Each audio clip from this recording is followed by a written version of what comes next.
Hola, saludos. Hoy hablaremos del impuesto sobre la renta en Venezuela. Su evolución histórica se enmarca desde los años 1942 con la primera norma tendiente a gravar el enriquecimiento de los contribuyentes, estrenando la vigencia en el ejercicio fiscal de 1943, ambos bajo el mandato del presidente Isaías Medina Angarita.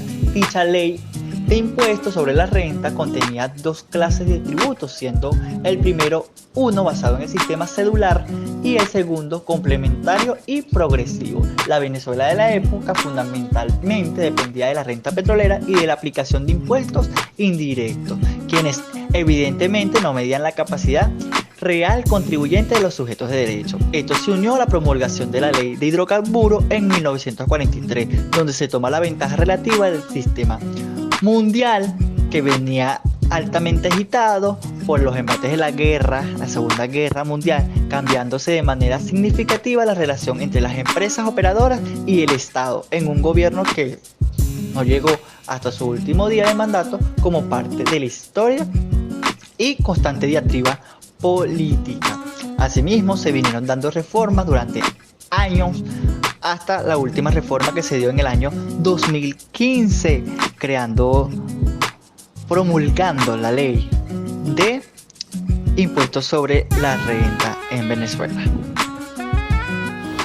El impuesto sobre la renta. El derecho tributario de Venezuela está reglamentado por la Ley de Impuestos sobre la Renta, que es la que regula todos los impuestos sobre la renta o ingresos que producen los habitantes del país y las empresas, tanto privadas como públicas en Venezuela.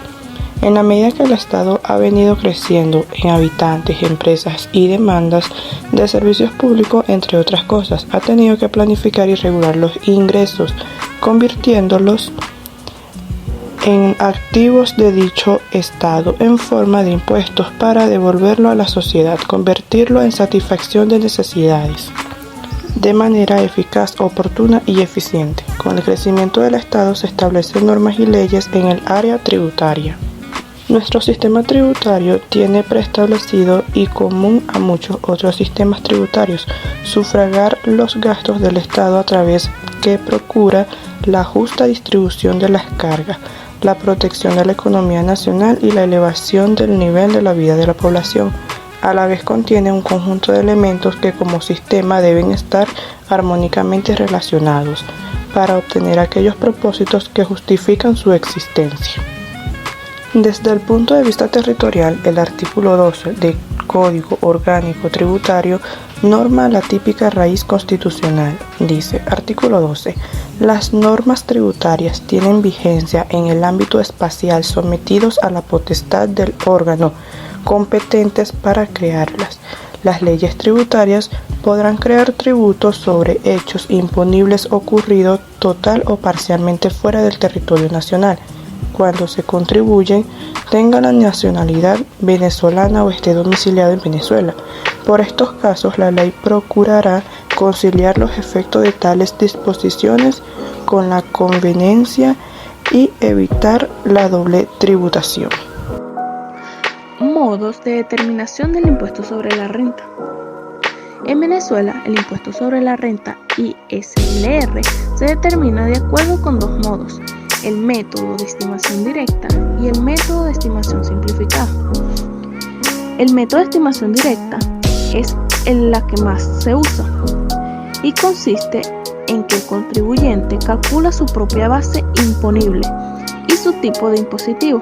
Para ello, se debe declarar todas sus rentas, tanto las procedentes de actividades económicas como las procedentes de otras fuentes. La base imponible del ISLR se calcula deduciendo de la renta total de los gastos deducibles. Los gastos deducibles son aquellos que están relacionados con las actividades económicas o con la obtención de rentas. El método de estimación simplificada es un método simplificado de determinación del ISLR. Se utiliza para los contribuyentes que obtienen rentas de actividades económicas de pequeña cuantía o que no llevan contabilidad. En el método de estimación simplificada, la base imponible se calcula a partir de unos índices de rendimiento neto aprobados por la Administración Tributaria. El tipo de impositivo es el mismo para todos los contribuyentes que utilicen este método. La principal diferencia entre el método de estimación directa y el método de estimación simplificada es que en el método de estimación directa, el contribuyente debe calcular su propia base imponible y su tipo de impositivo, mientras que en el método de estimación simplificada, la base imponible se calcula a partir de unos índices de rendimiento neto aprobados por la Administración Tributaria. Otra diferencia importante es que en el método de estimación directa, el contribuyente puede deducir gastos, mientras que en el método de estimación simplificado no se permite deducciones.